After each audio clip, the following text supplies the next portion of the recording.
Are social media scheduling tools still useful? I personally think they are.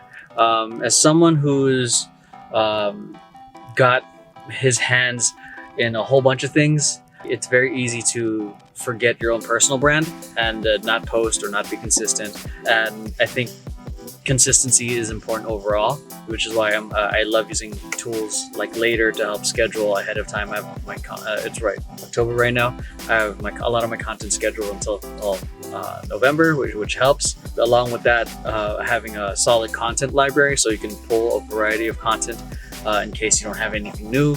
You can always, it's like the way I think about it is like the radio.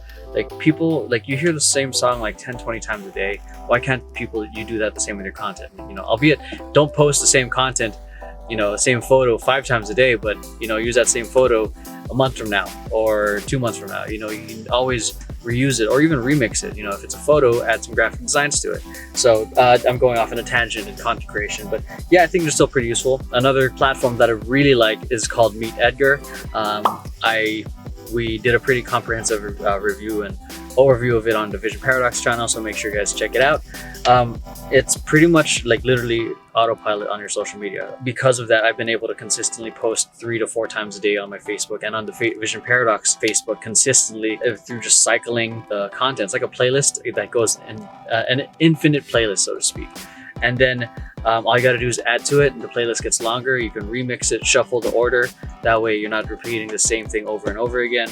Yeah, I think it's pretty useful. And I'm also using it for Twitter to be able to tweet like at least 4 to 5 times a day. I think it's still pretty useful because it saves you a shit ton of time.